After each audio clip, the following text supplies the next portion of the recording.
I grew up in a rural section of the Appalachian Mountains. I loved it there. There was a peace in those mountains that I've never found anywhere else.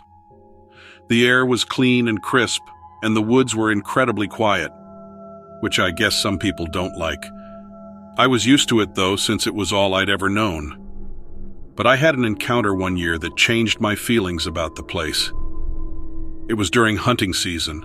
My uncle had come up from Florida to go whitetail deer hunting with us. He had come up a little before the season started so he and my dad could go over all their gear. I was in my late teens then. I had a dog that was part Alaskan Husky and part German Shepherd. I'd go hiking pretty often, and my dog Max would always go with me. He was a good-sized dog, given the two breeds he was mixed from. He didn't scare easily and was really protective. The day before the hunting season was starting, we were out on one of our usual hikes. We'd go up the hill behind my parents' house to an old coal mining road. There were a couple cold water springs near the road. Usually, when we got within 100 feet or so of the springs, Max would run ahead to get a drink and cool off. Well, he took off, and because of the trees and brush, I couldn't see him, but I knew where he would be. I stopped and took a drink from my water bottle. As soon as I started moving again, I heard Max running back down the hill. I figured he was coming back to check on me, but he was running full force toward me with a panicked look on his face. I'd never seen that look before. He turned around to look up the hill and he bared his teeth. Then he started growling, very low and very frightening. He was standing stock still, just facing up the hill.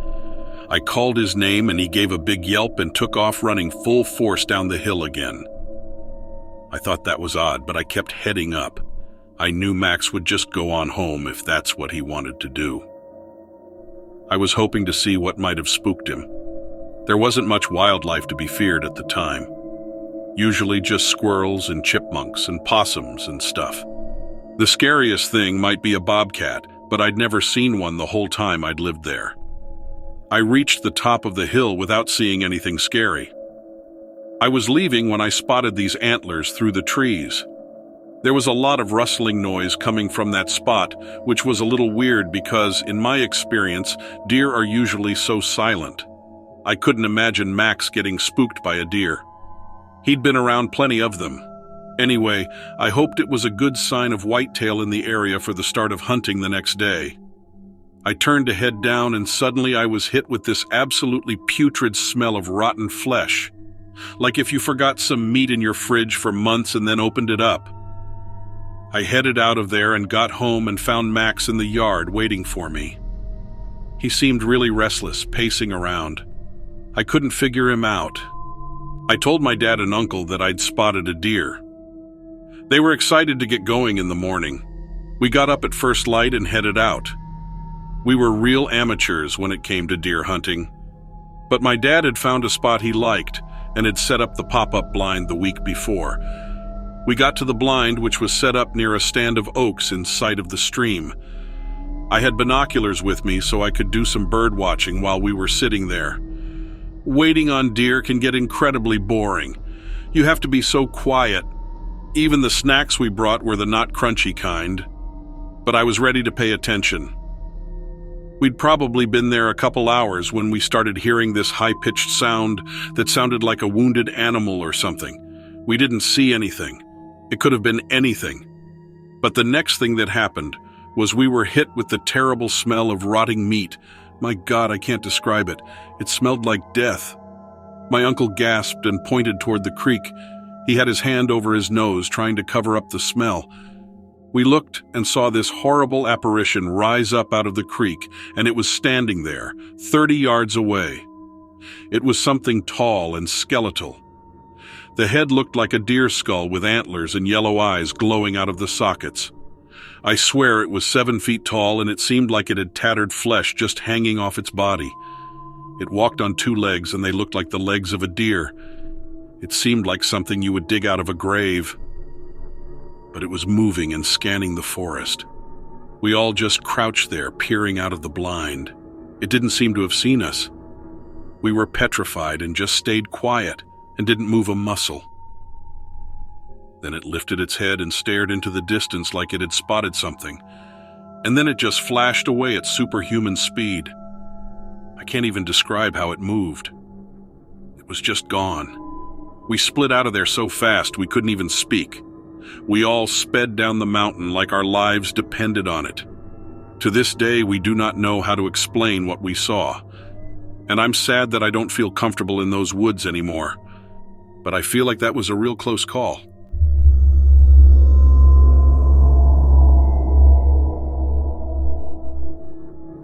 I'm a bit of a recluse, and I live in a cabin on about 30 acres outside of Paducah, Kentucky, in a wooded area. My partner and I believe in self-sustainment and get a lot of our food from the natural resources around us. This is why I was out in the woods alone on the morning of June 12, 2019. I was hunting a rabbit to make my partner's favorite rabbit stew for their birthday. I know what you're thinking. A crazy couple living in the woods eating rabbit stew for a birthday celebration probably aren't the most reliable source for a story about the Sasquatch. But let me challenge that. Who better would know what goes on out in these woods than us? We are here all the time. Given that, it was no surprise to me that I ran into one on that June morning. We'd seen evidence of them long before that. Hair caught in high-hanging tree branches, large footprints in the mud, even a few crude tools made from hollowed-out tree trunks and sharpened rocks. We knew they were out there, but we never went looking for them specifically. We respected their peace and they respected ours. As I was hunting a rabbit, though, that morning I heard a slight rustling in the bushes in the woods. When I aimed the gun, though, thinking it was a rabbit about to hop into my line of sight, I noticed instead a hairy little foot pulling itself back under the brush to hide. It was small, child-sized, and I knew there was only one explanation for it. Although I couldn't see it, I was standing within feet of a baby Sasquatch. You know what they say about don't mess with a baby bear because mama's somewhere watching? That's exactly what I was thinking of right then. As much as I wanted to poke through and take a look, I didn't want to put myself in any danger. Not to mention the poor little thing was clearly scared to death already. I kept my eye out but didn't see any adults, not even as I slowly walked away from where the baby was hiding. When I got pretty far from the brush, I yelled out simply, "You're safe, baby. I wouldn't hurt you." Then I turned and headed back toward the house. I heard a strange sound from behind me when I turned, a sort of a cooing or a whoop sound, but I didn't turn back to look. I did manage to get a rabbit on the way home and made the stew. My partner and I sat out on the porch that night looking at the stars, and I told them all about the baby Sasquatch run-in earlier. As I was talking, we looked out across our small yard and noticed something strange moving in the distance. It was hard to make out at first, so I grabbed the binoculars from inside to help. Sure enough, there at the edge of the tree line, that baby Sasquatch stood watching us. I guess its curiosity had been piqued during our run-in earlier in the day, too. I passed the binoculars to my partner, and they also took a look. We waved at the little guy, but it caused him to turn and leave. That night, my partner left fruit and bread on the back step in case the little guy came back. It was gone the next morning. We've been leaving treats out for our friend ever since. We haven't been able to get an up-close look at him, but we do see him from time to time at a distance. He's grown up to over 5 foot tall now and has learned to wave back at us when we wave to him. I marked foot markers into the tree he always stands by when he watches us so that we can get a good idea of his growth. I'm not sure we will ever be able to walk up and touch him or see him up close, but there is a mutual understanding between us that we know he's there, and he doesn't have to be afraid. In general, Sasquatches seem to be a gentle and caring breed all around. It's my firm belief that if people didn't spend so much time hunting for them, they wouldn't be as scared and we'd probably see them a lot more often.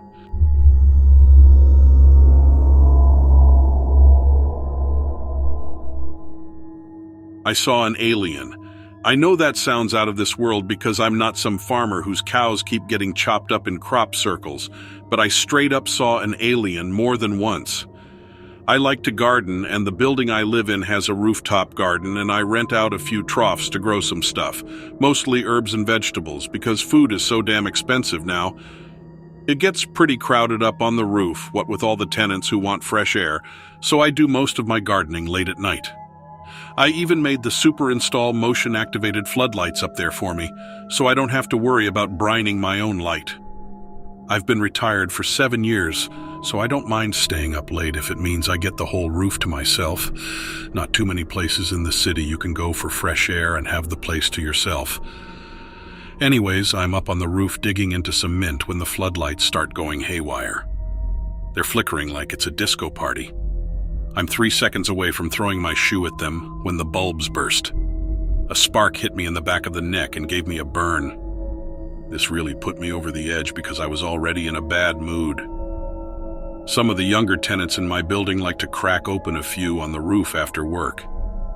Nothing wrong with that, but tonight they were being pretty loud and they left a bunch of cans in the planting beds and left. Scumbags. I take out my phone to give the superintendent a piece of my mind about his cheap lights and littering tenants, but my phone just gives me static and flickers on and off. At this point, I'm pretty sure I'm about to see a ghost because I've watched enough of the paranormal activities movies to know how it goes. But then everything just goes black. I mean everything. The whole block goes dark. New York never actually gets pitch black, but everything around me was out. All I could see were the stars. A power outage is scarier than a ghost if you ask me. So I'm upset. The elevators aren't going to work, and I can't risk going down the stairs in the dark with my bad hip. I can't even use my phone as a flashlight because that isn't working either, so I have to sit on the roof in the dark by myself. The air started to hum. It sounded like an old computer overheating. It wasn't loud, but it was everywhere, and I couldn't figure out what direction the humming was coming from. Then a silvery fog surrounded the roof. I was more than a little freaked out. The roof always has a pleasant, earthy aroma, but now it smelled like wet, rotting plants. Not swampy, but cold dirt and decaying plant matter. I saw something gliding in the mist towards me. It was short, with a round head and stomach. Its arms and legs were thin. Large black eyes looked me up and down like a Sunday chop. I thought maybe I fell over and smacked my head when that spark hit me, and this was all a hallucination. Sadly, I didn't have head trauma. The little round guy reached out with a single long finger. I stepped back and fell into my own planting trough. The alien prodded me in my hip with its extended finger. Then it compared it to my other hip. Somehow this creature was able to tell I had a hip replacement just by looking at me. Made me a little bit nervous about what else it could see through with its black orb-type eyes. I got out of the planter and limped away from the alien without taking my eyes off of it. It did not seem very concerned with me anymore. Its attention was now on the mint plants I had crushed by falling on them. A long-fingered hand reached in and grabbed a handful of crushed mint leaves. The alien's fingers sizzled gently, but it didn't seem to be in any pain. It just turned its hand over and analyzed the leaves. I wasn't interested in the spectacle anymore. All of this close encounters with the fourth kind stuff was above my pay grade, so I walked towards the stairs. But the farther away I got from the alien, the thicker the silvery fog became. I tried to walk through it towards where the stairs should be, but I felt resistance. It was like walking through jello, and the closer to the edge I got, the thicker it became. It quickly became too strong to fight, and I stopped walking. My body slid back to the center of the roof like the alien was the center of some kind of gravity field. The alien didn't even spare me a glance. It just kept analyzing all the different plants in the garden. I had to just stand there and wait, not knowing what to do. It was surreal. Here I was with a species from another planet, and it felt almost comical, like an awkward situation out of Seinfeld. Eventually the humming returned, and the fog retracted like it was being sucked up by a vacuum. The alien disappeared with the fog. I didn't see any kind of ship or spacecraft, but at the point where the mist disappeared, there was a blank darkness that blocked out the stars behind it. The edges of it vibrated slightly. A bright silver light cut on and then shot straight up into the sky, made a 90-degree turn without slowing down, and shot off into the horizon like a firework. I sat on that roof until dawn, not knowing what to think. The building super showed up and told me my phone had left him a voicemail that sounded like sonar signals. I got calls the rest of the day from people saved in my contacts telling me the same thing. I think the Pentagon should be paying more attention to this kind of stuff.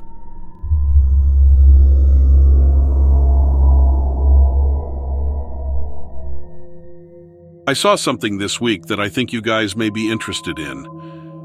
There's no room in the city for creatures like Bigfoot, but there's lots of room for other, smaller critters. I know now that there's more wildlife in the city than just pigeons and subway rats, and I think that there is an organization here that's dedicated to making sure New Yorkers don't find out about them. I work doing DoorDash and Uber Eats all over Manhattan. I've got my own little electric bike and I can bring in about $100 for 3 hours of work, so it's a pretty good gig. That being said, I tend to work some odd hours and can get myself in some sketchy situations. My old bike was stolen when I went inside a building. They even cut the chain. I was only gone for like 3 minutes, but it's ruthless here, and people can really take advantage of one another. After that, I always try to keep my eye out during my deliveries. It's been a few times now that I've seen some shady characters down in the subway at night, and it's not the usual homeless dudes or drunks or the usual criminal types. In fact, these guys are like the exact opposite. They're almost like Men in Black characters, and I feel kind of dumb saying that, but really they look like them. They're usually wearing full suits and ties, and sometimes they've got sunglasses on. I've only seen men, and they are always in pairs of 2 or groups of 3. They kind of walk in sync, like left foot, right foot, and turn on a dime. Usually one of them is holding a backpack by the top handle. Not crazy or unheard of, I mean lots of finance men have backpacks, but there was just something about these dudes that seemed out of place. When it's late like that at night, the only people out are usually inebriated or sleeping on the benches. 90% of the time, they've just got their noses in their phones and headphones in. After my bike got stolen, I've been extra diligent and kept my eyes up at all times. It was like 2 in the morning, and I was trying to figure out if I could catch the J at Bowery Station in Lower Manhattan. No one else really was down there, not even the usual characters. I was standing on the platform when 2 of those guys in suits came out. They were acting more frantic than usual and talking to each other in hushed voices. I'm just standing there, and out of the corner of my eye, I see a rat crawl on the tracks. It's typical for these critters to live down here, and I've certainly seen my fair share over the years. One even ran right over my foot while I was waiting for a ride once. But this rat was running so fast it was definitely trying to get away from something, and it was moving frantically. I felt bad for the little thing and thought maybe it knew that being on the tracks was dangerous. When the 2 men spotted the rat, they stopped talking right away and walked right onto the yellow marker next to the track. Now, if you're a New Yorker, you know you should never get that close to the rail and definitely shouldn't jump down onto the tracks. But that's exactly what they did, because in the next instant, the 2 men were on the floor and one scooped up the rat into the backpack. I was just standing there, shocked and confused, and I maybe let out a gasp, but I definitely didn't want to get involved. Once the rat was in the guy's backpack, the entire thing started shaking and obviously trying to get out. It was stronger than a normal rodent, though, like it was desperate, and I could tell it was hitting something metal inside the bag.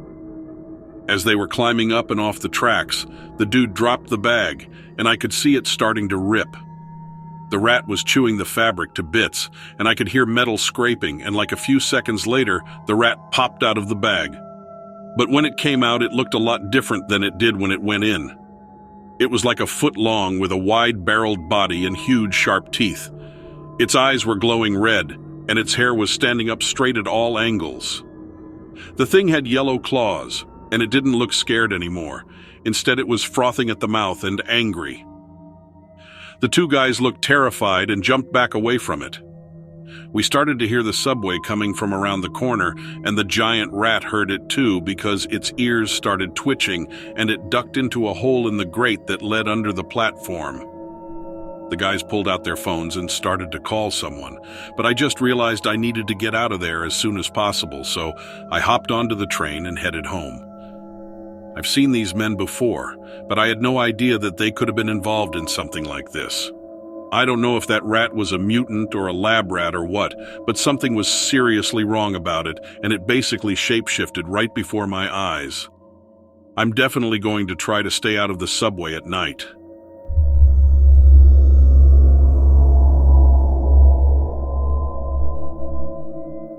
I've discussed this experience with a few close friends, and they all seemed surprised by how direct it was. When it happened, I remember thinking it was odd. Usually when you hear ghost stories, they don't involve direct contact, but mine does. For some background, I always had nightmares as a kid and still do. There's not really an explanation for it. When I was younger, I wasn't exactly watching The Exorcist or anything, so I'm not really sure why they cropped up. We had a family dog named Baxter that always slept in my room.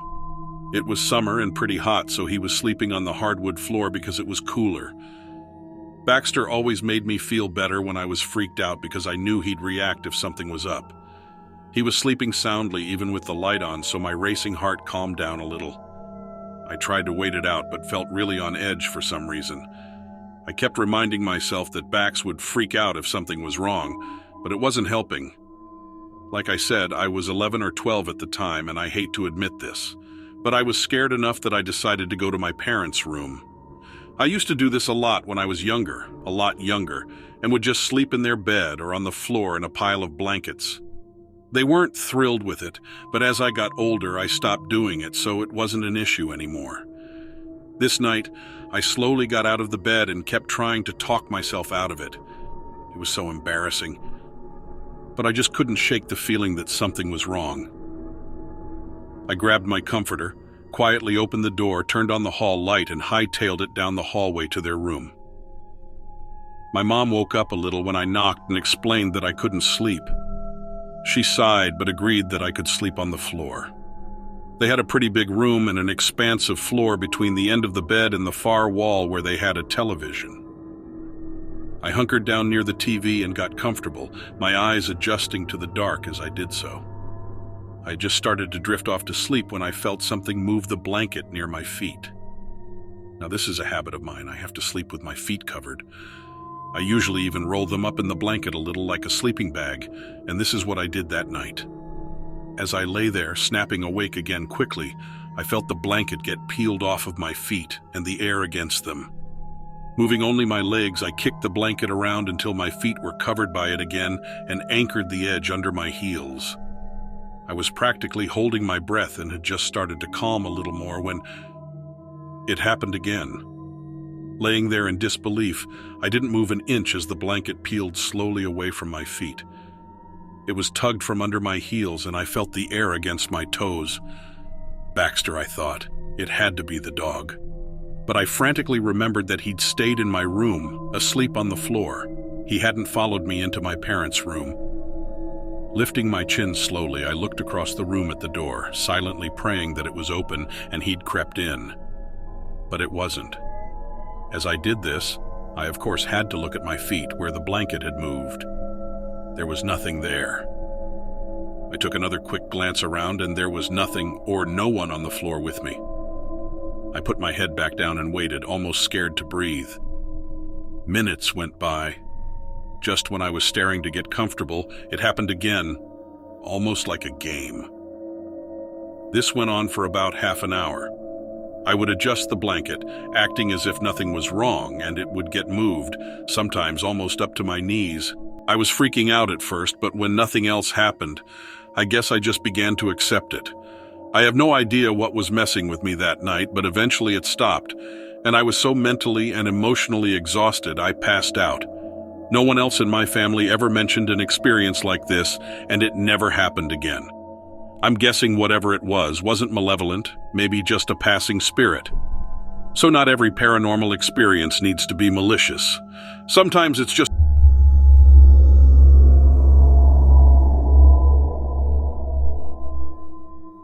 Do you know how affordable it is to fly into Indonesia?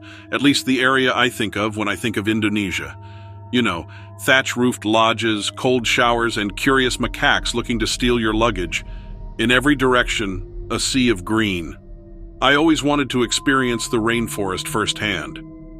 $100 earned me a 2-day trek through the jungle with 2 experienced guides and all the sightings of wildlife that I could imagine. I hoped when we first began our journey that I would see at least one Sumatran orangutan. They were the reason I came, honestly. Orangutans had always been my favorite animal, and I wanted to see one in person, in its natural habitat, before their critically endangered status became any bleaker. I donated where I could help the conservation efforts, of course, but it's hard to feel like you're making a difference when you're only one person. Looking back, I wonder if I took the Indonesia trip because I needed to rekindle my fighting spirit or because I'd already given up on saving the species. It doesn't matter. In the end, neither the orangutans nor myself became the biggest part of my story, although I guess it did start with one orangutan in particular.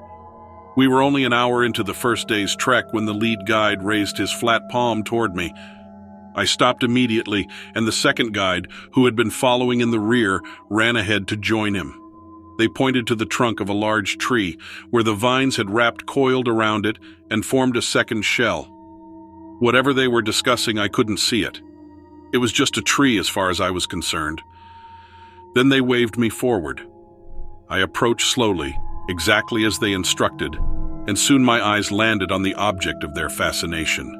Around the rear side of the tree trunk, the layer of vines swelled out to create a hollow dome.